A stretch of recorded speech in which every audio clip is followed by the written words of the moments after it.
بسم اللہ الرحمن الرحیم۔ السلام علیکم ناظرین۔ حضرت علی نے فرمایا صبح کا آغاز صدقے سے کیا کرو، کیونکہ مصیبت صدقے سے آگے قدم نہیں بڑھاتی۔ اللہ تعالیٰ صدقے کی وجہ سے 70 بیماریوں کو دور فرماتا ہے۔ جو شخص دن کے پہلے حصے میں سورۃ یاسین پڑھتا ہے تو اس کی تمام ضروریات پوری کر دی جاتی ہیں۔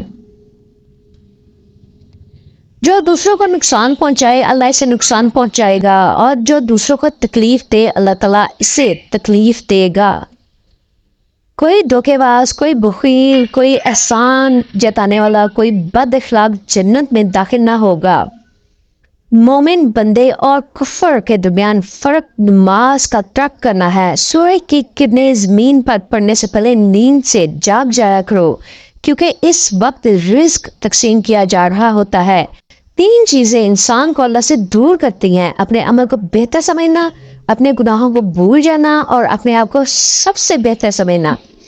نماز کی فکر اپنے اوپر فرض کر لو، خدا کی قسم دنیا کی فکر سے آزاد ہو جاؤ گے اور کامیابی تمہارے قدم چومے گی۔ جو نماز عشاء کے بعد سورہ ملک پڑھتا ہے اللہ اسے قبر کی سختی، موت کی تلخی اور جہنم کی گرمی سے محفوظ رکھتا ہے۔ وہ انسان کبھی بھی زندگی میں نہیں ہار سکتا جس کی امید اللہ پر ہو۔ آپ کسی کو بھی 2 چیزوں کے لیے زبردستی مجبور نہیں کر سکتے: ایک محبت، دوسرا عبادت۔ دونوں دل سے ہوتی ہیں اور دونوں کا رشتہ روح سے جڑا ہوا ہوتا ہے۔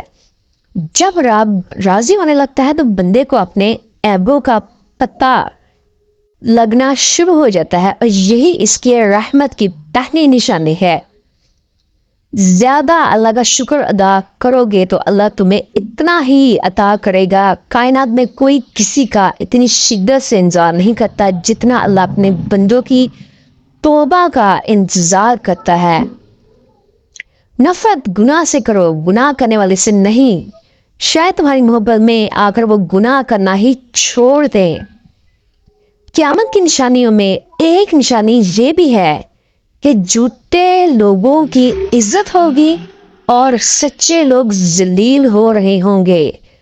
3 کام اللہ کو بہت پسند ہے: ٹوٹے دلوں کو جوڑنا، نہ چاہتے ہوئے بھی کسی کو معاف کرنا، اور کسی کے گناہ پر پردہ ڈالنا۔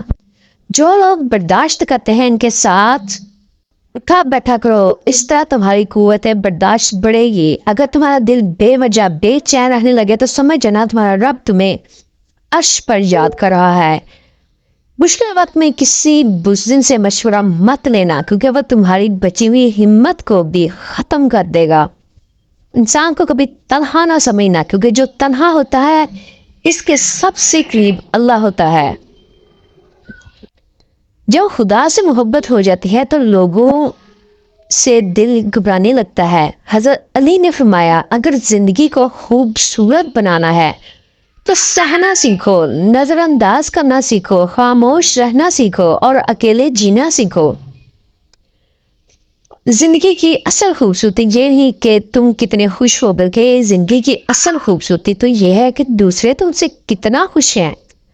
بلائی کے ہر موڑ پر صلح کرنا سیکھو، کیونکہ جھکتا وہی ہے جس میں جان ہوتی ہے، اکڑنا تو مردے کی پہچان ہوتی ہے۔ نماز چہرے کا نور ہے اور قرآن دل کا سکون ہے۔